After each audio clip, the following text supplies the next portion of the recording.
Mr. Speaker, today I want to take this opportunity before I delve into my presentation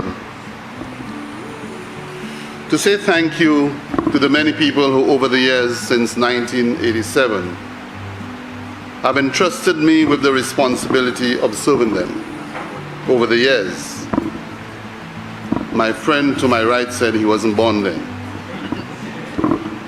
Mr. Speaker, they have trusted me, and time again, they have gone to the polls and elected me.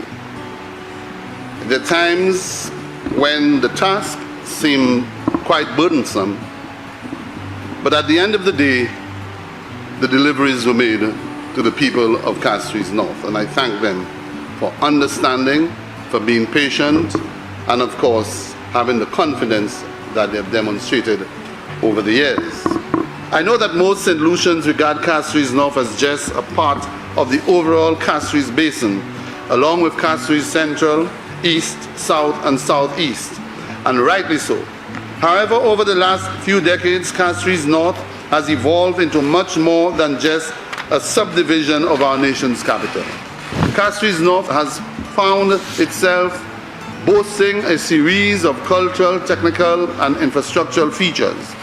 We have the most secondary schools, technical programs, historical sites and archives exist, hotels, malls, major highways, and we own an airport.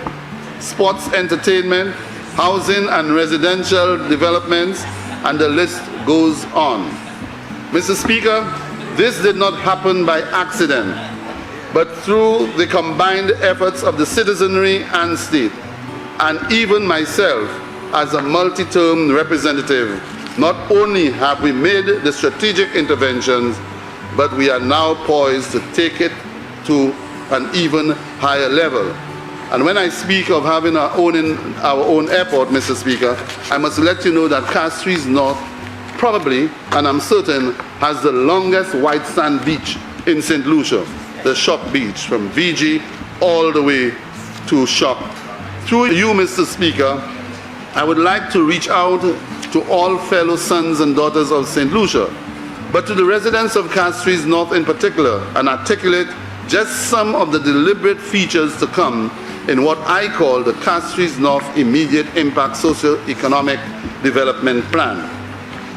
And these, Mr. Speaker, as I run through quickly, on the social, the creation and enhancement of social programs designed to improve the social well-being of our constituents, which is already in existence under the CDP, but we're hoping that with a new initiative, we can bolster even more programs. Collaboration with the NRDF, which is located in Castries North, to design strategic human, social, and economic training programs for youth, particularly young men, young mothers, women, etc. Establish cultural development programs to target cultural activities on enthusiasts within the constituency to harness and cultivate raw talent of the youth in an endeavor to create and establish a Castries North cultural identity. Explore awareness for the development and promotion of the creative talents in the constituency.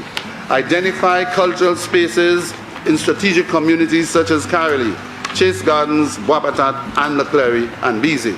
I must say, Mr. Speaker, speaking of Carolee, the Prime Minister has committed that this year we will complete the Carolee Park to its full potential. And we are now working on the final completion designs and the costings. And this, Mr. Speaker, will more or less complement the joint community center of Castries North and Castries East, which is happening right on the boundary or on the borders. So, Mr. Speaker, the enhancement of sports facilities designated to promote centers of excellence in each location. Leclerc, football, rugby, athletics, cricket, and basketball, and the Minister for Sports has already committed himself to the public to do the necessary works at the Leclerc playing field. We have a football, a rugby team based in Leclerc, and they're very good. Chase Gardens, multipurpose sports activities, netball, basketball, small goal, and five-a-side. We have just reintroduced some new lighting facilities at the Chase Gardens court. We have built stands, seating arrangements, and we are in contact with an overseas group that is likely to come down to put in the necessary rubberized surface on the Chase Gardens court, the St. Mary's College court, which I've been involved in, and hopefully the St. Joseph's Convent, just as pilot projects to see how that works. Suitable and protective surface. Then we go to AGAD mini sports facilities, fencing, the lighting is there, Cedars multi-sports activities. And to close, Mr. Speaker, I want to indicate that in Cedars, we are in negotiations with the Sisters of St. Joseph, the Cluny.